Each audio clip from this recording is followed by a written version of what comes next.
పహల్గాం దాడి తర్వాత 26 మంది భారతీయులను చంపిన ఆ ఘటన తర్వాత భారతదేశం మొత్తం మీద పాకిస్తాన్ మీద ప్రతీకార చర్యలు అయితే చేపట్టింది. అయితే మరోవైపు అమిత్ షా, మోడీ వీళ్ళంతా కూడా మన ఆర్మీ చీఫ్, నావీ చీఫ్ వీళ్ళంతా కూడా కీలక సమావేశాన్ని ఏర్పాటు చేశారు. మరో ముఖ్య విషయం ఏంటంటే ఎప్పుడైతే ఇక్కడ జరుగుతున్నటువంటి ఈ సంఘటన అంతా కూడా వీళ్ళు కొంతమంది మీడియా సంస్థలు వీడియో తీసి ఎప్పటికప్పుడు అప్డేట్స్ ఇద్దామన్న ఆతృతతో చేస్తున్నటువంటి ఈ చిన్న తొందరపాటు పొరపాటు వల్ల ఆన్లైన్ లో ఎక్కడ ఏం జరుగుతుందో తెలుసుకొని పాకిస్తాన్ ఆర్మీ, పాకిస్తాన్ వాళ్ళంతా కూడా అలర్ట్ అవుతున్నారనే ఒక సమాచారం అయితే అవుతుంది. దాని గురించే ఈ రోజు ఒక కీలక ప్రకటన చేశారు. మొత్తం బ్లాక్అవుట్ అయితే చేయడం జరిగింది. జమ్మూ కాశ్మీర్ LOC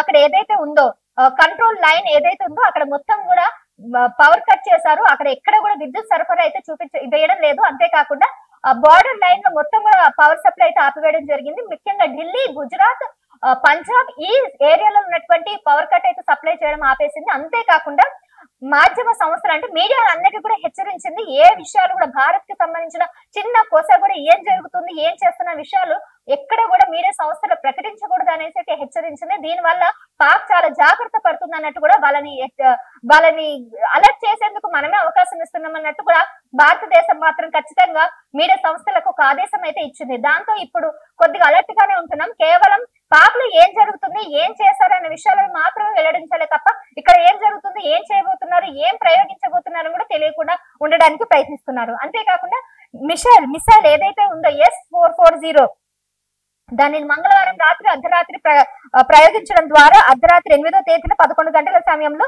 సాంబా జిల్లాలో ఈ అంతర్జాతీయ సరిహద్దు ఏదైందో అక్కడైతే ప్రయోగించారు. BSF తన అధికార ఎక్స్ ఖాతాలో ఈ విషయాన్ని కూడా ప్రకటించారు. ఇక భారత్ పాకిస్తాన్ల మధ్య తీవ్ర ఉద్రిక్తల కారణంగా ఈ ఘటన చోటు చేసుకుంటున్నటువంటి ప్రాంతాలు ఏవైతున్నాయో వాళ్ళన్నిటిని కూడా అక్కడ 144 సెక్షన్ విధించడమే కాకుండా అక్కడ ఉన్న నలుమూల ఉన్నటువంటి అమాయక ప్రజలు ప్రాణాలు పోకుండా ఉండడానికి వాళ్ళందరినీ కూడా తరలించడం జరిగింది. వాళ్ళందరినీ ఒక సేఫ్టీ ప్లేసెస్ కి ప్రికాషన్స్ అయితే ముందుగానే తీసుకుంటున్నారు. అంతా కూడా సురక్షిత ప్రాంతాలకైతే తరలించడం జరిగింది. ఇక BSF వెల్లడించిన దాని ప్రకారం పెద్ద సంఖ్యలో ఉగ్రవాదులు ఇండియా భూభాగంలోకి చొచ్చుకునేందుకు వచ్చేందుకు ప్రయత్నించారంట. ఇక చీకటిగా ఉండడంతో తమ ప్రయత్నాలను ఆర్మీ పసిగట్టే అవకాశం లేదని ఉగ్రవాదులు ఈ సాహసానికి దిగారు. సో దీంతో కానీ సర్వేలెన్స్ కెమెరాల వారి జాడను పసిగట్టడంతో BSF రంగంలోకి దిగింది, ఉగ్రవాదులను అంతమొందించింది. చొరబాటుదారులను గుర్తించిన వెంటనే BSF సైనికుల ప్రతిదాడిని ప్రారంభించి ఉగ్రవాదులను అంతమొందించారు. టెర్రరిస్టులకు మద్దతిచ్చిన పాక్ కు చెందిన ధనవారిలోని పోస్టును తన దళాల ధ్వంసం చేశాయి. ఇందుకు సంబంధించిన థర్మల్ ఇమేజ్ దృశ్యాలను కూడా BSF విడుదల చేసింది.